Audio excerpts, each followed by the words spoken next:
So I was trying to decide how to do this particular video, and I decided I might just do it vlog style. As the days go, as the world turns, we are heading into a really massive heat wave in the whole Bay Area, including up where I'm at. I'm out of the Bay Area, but we're being hit also. It's supposed to start tomorrow through the 4th of July weekend and through the weekend. And I've looked ahead at the weather reports, and they are just like hellish, just in the hundreds, 110, 114, 115, 117. 2 years ago, we had multiple days at 120. It actually broke my Dollar Tree thermometer, you know, those long ones. Even though it says it goes up to 120, it was not up for the task. On the other hand, it might have gone beyond 120. I don't know. The thing broke. I know, however, it was 120 because I have another one with a that goes around like this with the arrow, and that was stuck at 120, which is the highest, was the highest amount on that particular thermometer. So it is not fun times here. It is scary. The heat is scary. We are in a high fire danger right now. I just saw CAL FIRE announce that we're in a high fire danger area here in the south part of the county where I am and some of the counties around us. On top of which, PG&E said they might be doing some planned power outages, maybe as early as tomorrow. I looked at the map. It didn't seem to be affecting my area. So these are not happy times. They're very worrisome times on so many levels. I'm glad the mowing around my house took place. That's a major component in safety, is having defensible space. So that got done, and the rest is just, we have no control over any of it. I do have a 2,500 gallon tank with a fire hose connector, so God forbid there's a fire up here, they can tap into that. So we'll see what happens with that. They also have a very strong air defense nowadays up here. So we'll just see. So right now in preparation, you know, I've mowed everything. I'm keeping my power usage to a minimum. You can see my fan going back there. That's about the only thing that's on right now.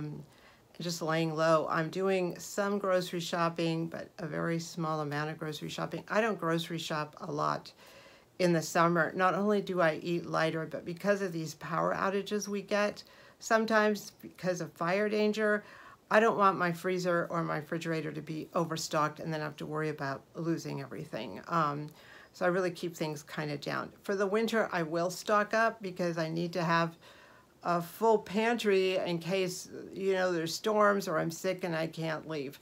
But in the summer, it's not about staying in, it's about getting out. So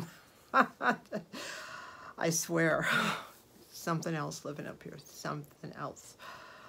So I'm looking at that. I do have a bug out bag in my car in case I can't come home with basic toiletries and a day's worth of clothing. I also have some warm stuff in there and an umbrella in case this happens during the winter. I don't know. Hi. Well, it's Tuesday, July 2nd, around almost 9 p.m. at night. I'm going to try to get this video done while there's still some light. It's about 80 degrees outside right now, which feels like heaven after the day we've had. It was well into the hundreds. I was planning to volunteer at the food bank this morning, but I had a dental emergency and had to leave the county. The result is I need a root canal on Monday. Not the happiest news.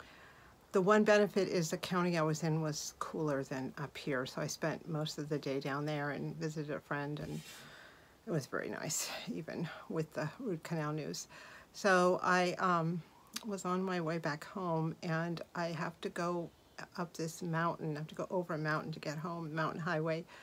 And as I got closer to the area, I saw a lot of smoke. And it looked like the smoke was lower. I don't know why, maybe it was the angle I was arriving at. So I stopped the car and looked at what was going on, and there was a huge fire on the mountain near the highway. There's a small road that used to go up the mountain, and now that the highway's built, the road goes partway up the mountain and ties in with the highway at a later point. It's an old rustic road. Well, evidently some sort of fire started there, and it was I guess it would have been 5 acres, and suddenly it was 50 acres and no containment. And when I drove by there were helicopters flying overhead, and there's still been no containment. The big concern there is whether or not the highway is open. So I was glad I got through. The highway was ultimately open. They were able to get it under control before it went everywhere. It made it, I think, yeah, to 50 acres, and it's brush there and dry.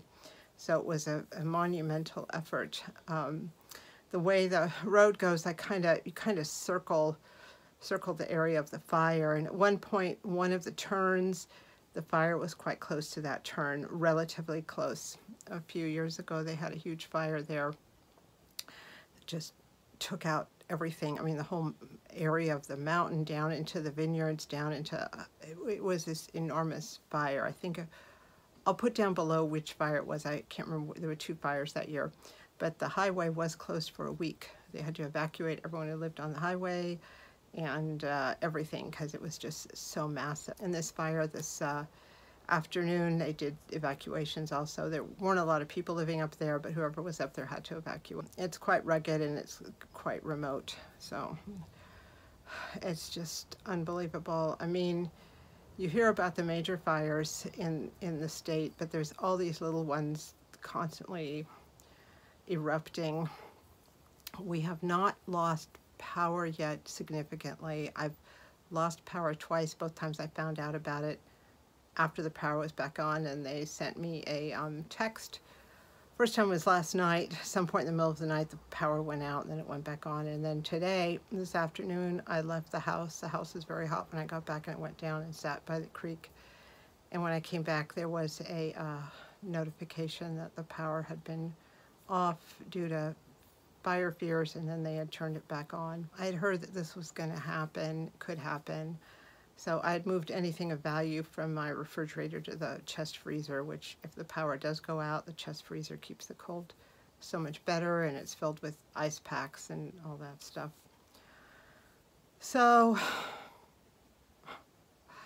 you know, the heat is only part of the problem. This evening I went out around 7 o'clock and did some chores, some grocery shopping, and filled up my water jugs and got gas, and it was 100 degrees at 7 in the evening, but at least the sun wasn't beating down, so it was okay. I got everything done. Just got home a little while ago, hoping for a peaceful evening. Opened up the house, turned on the fan. Everyone is suffering. It's very hard. PG&E said they were going to lower the rates during the summer 9%. I think they should lower more, to be quite frank. I mean, 9% is a nice gesture. People die in this type of weather, and a lot of people up here live in trailers and substandard type situations, so it's twice as difficult. They do have some cooling centers open up around the county where you can go and just sit and cool off, which is good. I'm going to try it again to do the food bank tomorrow. It's going to be very hot, but the food bank is early, and this particular one, it's not one I usually go to, but it's close to my clients, and it's smaller, it's shadier, there's less people, it finishes earlier, so I'll just go there. I told my clients about the dental situation today, so I'll just go tomorrow and do my deliveries and come home, and that's it. I'm done. So fingers crossed for tonight and for tomorrow. It's peaceful now, but it's still warm. Tough times. Well, it's July 4th. Happy 4th to everyone. I was not able to post yesterday because I was just so tired. It was a food bank day. I volunteer at the food bank. I usually go on Tuesdays, but because of the dental appointment, I couldn't. So I went on Wednesday. It was a senior day only food bank in this little town that I had originally wanted to buy a house in. And I had found the house, identified the house, just the lockbox wouldn't work, and my realtor said we'd come back on Monday or Tuesday. This was a Saturday.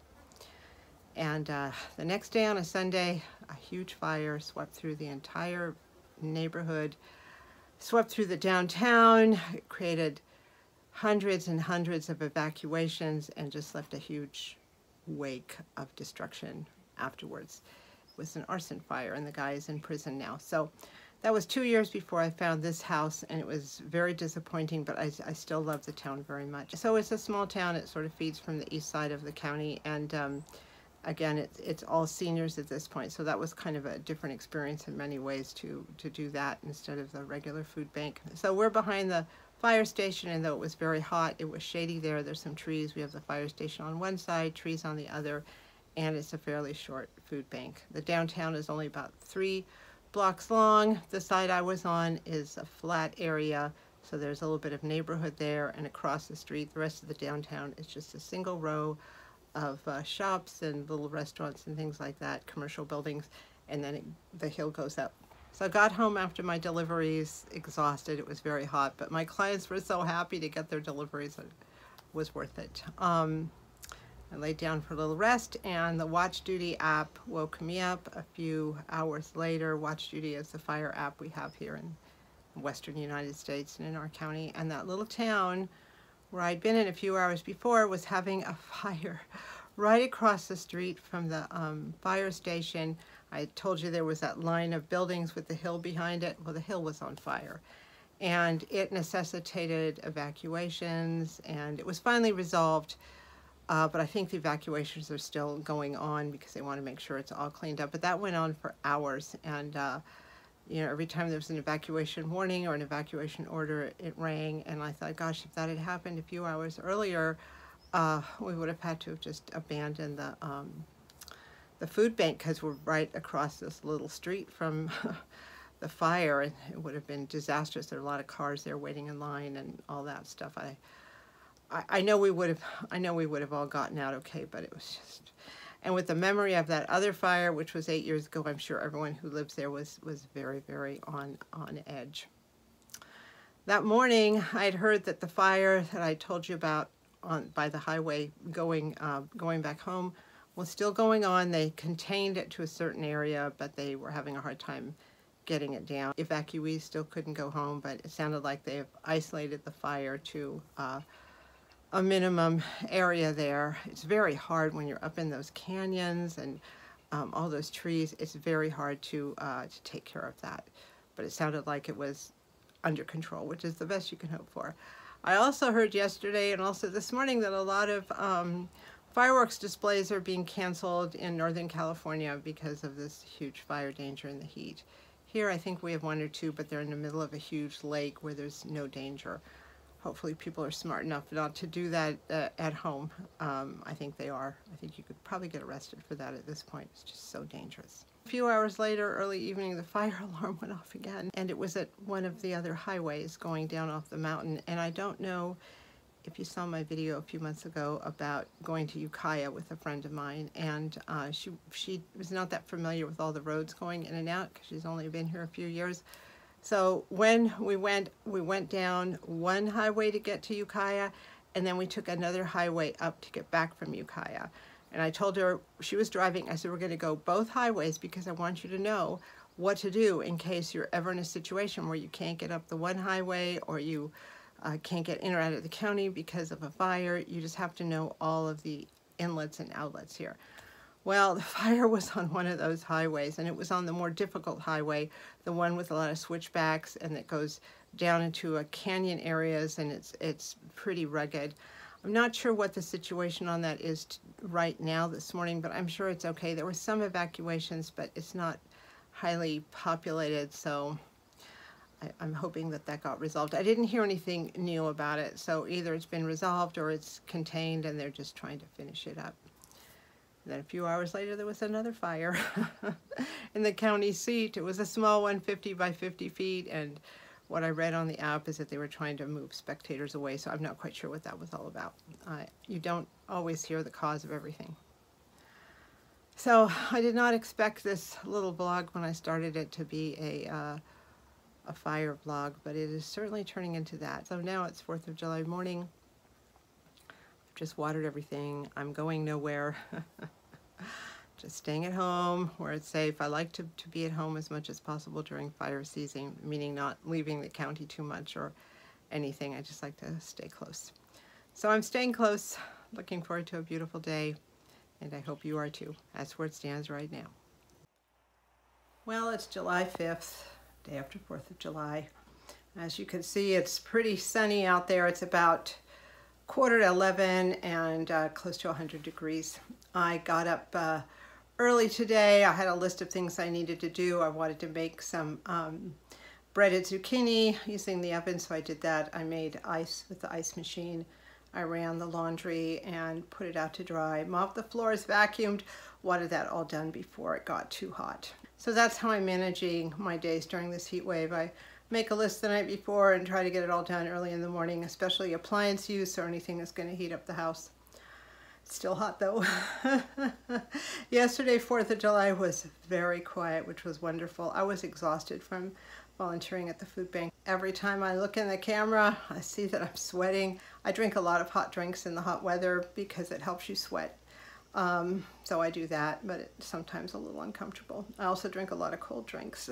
My ice machine's going every day. When I was volunteering at the food bank in the heat wave, they told us that if we weren't feeling well to drink lukewarm water, not cold water, because you could hurt yourself drinking cold water if you were starting with a on with a heat stroke. They had cold water and lukewarm water there for us.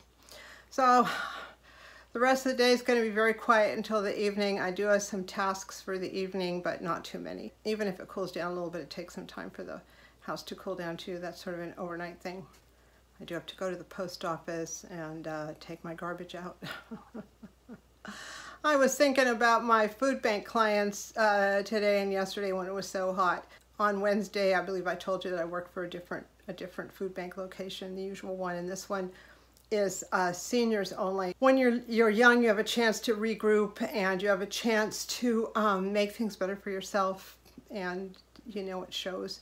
When you're old and in the food bank line, and I'm talking 60s, 70s, 80s, and I've seen 90-year-olds in there, you do not have that opportunity anymore, and to be that poor at this age is difficult, more than difficult. I noticed that opposed to the regular food bank I volunteer at, people's cars were a lot older, and a lot of people, the volunteers, could not close the trunks. They go through the line with the trunks open, we put the food in, and then we close the trunk or close the side door wherever they want it loaded. Usually there's 1 or 2 cars at the other food bank where the client has to do it himself because the locking mechanism is messed up or something. But I noticed this food bank, a lot of the people had to pull over the side and close their own tailgates or whatever, because they could not afford to get their cars fixed and only they could close it.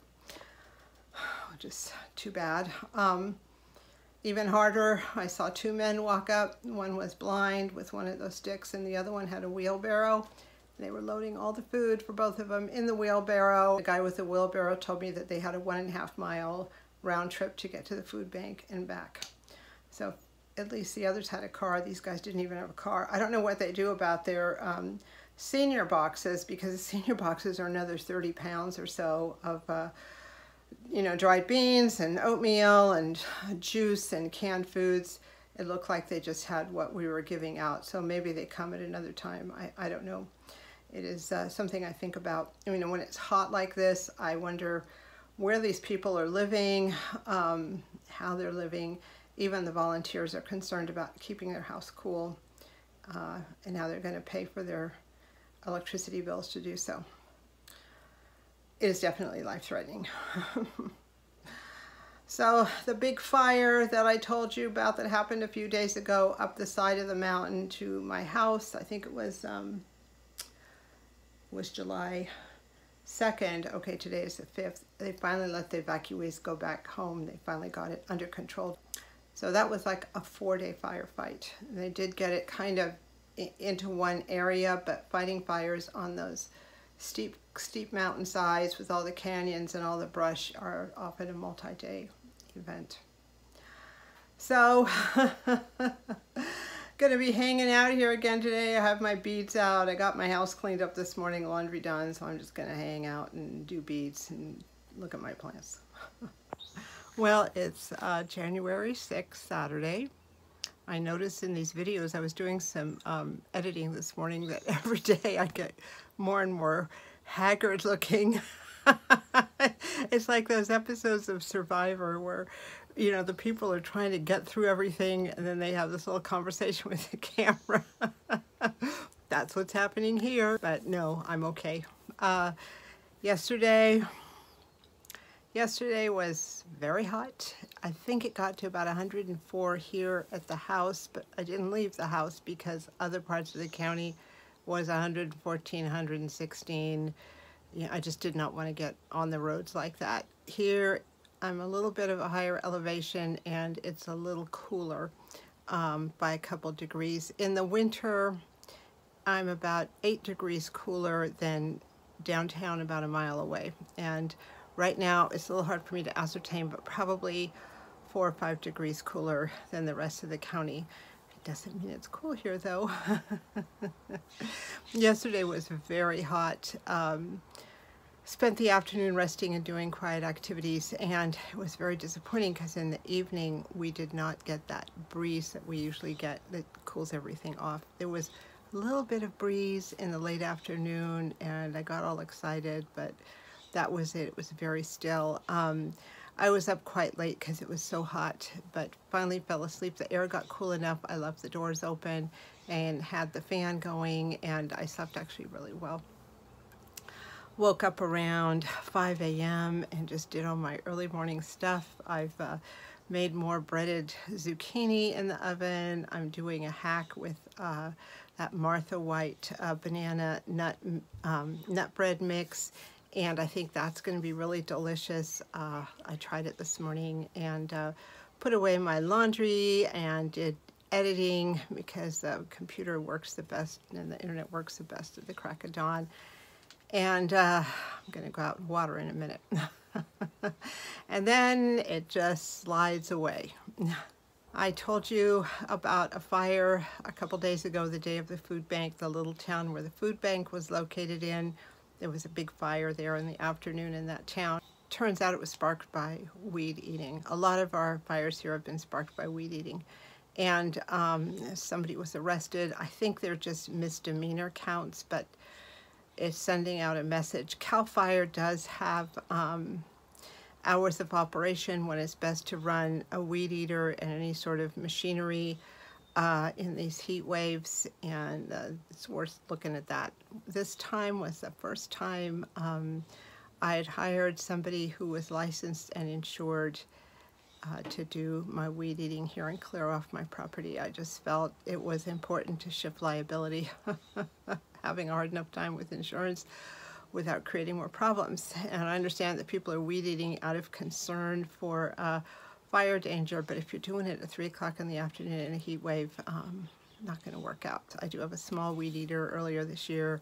I took it, did some pathways through the grass to get places I wanted to go, but it's not strong enough to do the whole property here, nor do I want to. But the professional weed eating company that came in obviously did a great job. So today is going to be more of the same, just a busy morning. I got a lot of stuff done. Very, very quiet afternoon. I'll probably rest and then a little more activity in the evening. I do have an extra fan downstairs in storage, and I'm thinking of bringing it up and putting it in the living room. It would be helpful. I'm a little bummed this morning though. Maybe 2 months ago, there was arrangements made for a YouTube creators lunch in the Sacramento area, and I was so excited about going. But I saw a week ago that was not going to happen. I'm about 2 hours away, so it's a 4-hour round trip, and most of the trip will be in 115 to 118 degree weather, and it's just not a chance I could take. My car is fine, but what if something happened? So I had to pull out about 10 days ago, but I will be calling to find out how it all went. I'm sure it went great. So I'll be here instead. Hopefully they'll do another one in the fall, which would be wonderful. This hot weather was just a terrible fluke. So onward and upward. Just getting through it. Evidently we have another week of this. I was looking in the hundreds. Yeah, I don't know what to tell you about that. I don't have much to do. I have a root canal on Monday, which will entail leaving the mountain, but it's early in the morning, so that'll be okay. And then again, I'm just staying close to the house, staying off the roads, staying out of risky situations, keeping my house and my grounds out of risky situations, and just getting through it like everyone else. Well, I'm gonna tell you, if you're still here, you have monumental patience. I don't know how long this video is now. I know it's been a week. I started on the 1st of July. It's now the 7th of July. I started on Monday. It's now Sunday evening. The last few days have been quiet insofar as fires. I think there's been enough drama with the fires that whoever was weed whacking in the middle of the heat wave has stopped. If there's been any fireworks insanity, that's stopped, and I think we've had enough bad fires just in these last few days that people are finally taking it seriously. The toll of this heat wave has been crazy. Yesterday, I think, was the hottest day. Went up to, at least in my house, 111, 112, and even higher other places. I saw on social media people from around the county talking about how high and hot it got. I was okay. I mean, I had the door open at night, the deck door, and kept the fan on and slept pretty good. I would get up real early, take a little nap around 12, and another little nap around 4, probably half an hour or so each time. I've gotten a lot done in the morning. Those are probably the most productive hours of the day. But it has been interesting to see the week-long effect of this heat wave. It has been terrible, and I'm not just talking about productivity. To see what's happening to the landscape, to the animals, it has been kind of scary. I've had several plants burned to death, literally. They were fine one day, and then the next day they were gone and just burnt to a crisp. I've been watering and taking care of them. It's been interesting in which ones are doing well, which ones aren't. I was thinking of getting shade cloth because it's going to go on another week, and I decided I don't need to get shade cloth. I have trees. I live in the forest, so I'm going to start moving some planters around into shadier areas. I've lost some plants already, so I'm going to move the planters they were in someplace else, and then I have right behind me I have a supply of little seedlings that I planted just for this very situation if something happens to the original ones. Pumpkin's doing real well. The potatoes are a little peaked. Everything else is okay if they get watered. I had 2 green zucchini which just literally in a day shriveled up and died. They might have been a little too small. The other squash, which are growing, were bigger. These might have just been a little small, but we've got more seedlings. We have about a week more of this, maybe not as intense, but a week more. So once that's over, I'm going to take those seedlings and plant them, and hopefully everything will catch up. It's also been kind of interesting and sad to see what's happening with animal life here. The animals are suffering. I still have running water in the creek, and I'm hoping that animals are finding that, because I've seen things I've just never seen here. I mean, I saw baby deer walking around at the bottom of the road, and this is only the 2nd time in 6 years I've seen a deer here. We just don't get deer here. Either they have enough space to run around or predators get them, but I saw them down there at the bottom of the hill where my creek kind of goes into another creek. Hopefully they were drinking. Last night I was sitting in the living room, and in my living room I can see straight through the house, and suddenly I see these shadowy figures. It's about 5 feral cats came into the house. I had the the side door, back door open, and I don't know what they were thinking. It was hotter in the house than it was outside, so I shooed them out and closed the door. I had a frog jump in here. I had a big hornet nest suddenly appear right by the bedroom window, and another right behind me. I was able to get rid of this hornet nest in the back by the bedroom, not without one of them stinging me. I go in there and I spray, but I always have a mask on. And actually, I thought everything was dead, but a couple came back, and I was hanging up. I got those curtains. They're kind of like a screen with magnets in the middle. It's like a soft screen door. And I was trying to hang that up, and somehow one of the hornets intersected with my hand. I've got this calamine lotion here. It's brought it down a little bit. I also have Epsom salts. It's not the first time I've gotten stung by a hornet. Usually what happens is it stings for a millisecond, then it swells up and itches. So I'm gonna have to go through that. I saw something really strange. I had a frog suddenly appear and jump through the house. I was sitting on the couch and saw something moving, and it just took off through the, you know, through towards the kitchen. I don't know where it ended up. Frogs are swift, but today was the creepiest. I was in the living room, and I have a screen door here, and the screen door and the bottom of the floor, wherever and there's a small gap between the screen door and where the floor is, so you can see sort of what's going on between the screen door and the porch, bottom of the screen. So you can see what's going on between the bottom of the screen door and the porch. So I saw some fluttering movement, and then I saw this brown thing right at the bottom of the screen door, between the screen door and the living room floor, but on the outside, on the porch side. So I was able to get a broom, and I kind of shoved whatever it was with the broom. I thought at first it was a frog. It was about this big, or I don't know what it was. I just saw fluttering out of the corner. It was under there. So I shoved it, and suddenly it leapt up and fell into this box, which I have here on the porch for plants for the farmer's market. And it was a bat. In the daytime, it was like 5 o'clock, and it was just like in the box, just kind of stuck in this position. I thought maybe that leap was its last movement. I didn't know what to think. Those things are like flying rats, and they can carry disease and rabies. I do like seeing them at night. I know they eat insects and stuff like that, but not on my porch like that in that box. It was right here. So I kind of thought about what to do. I went and watered everything, came back, opened the gate here off the porch, and took a broom and just shoved the box with the desiccated looking bat off of the porch, and it sort of rolled over on the steps here. And somehow that invigorated the bat, and the bat just flew out of the box and just flew away. Something was attached to its legs, like, I don't know, string. I don't know what was going on there, but I'm sure it figured it out. It just flew away. So I don't know. You know, again, I have this flowing water in the back, and I hope animals are able to access it and drink. We still have another week, and I've just been seeing a lot of suffering here. There's probably suffering I'm not even seeing. I mean, this weather doesn't just affect us, it affects everything.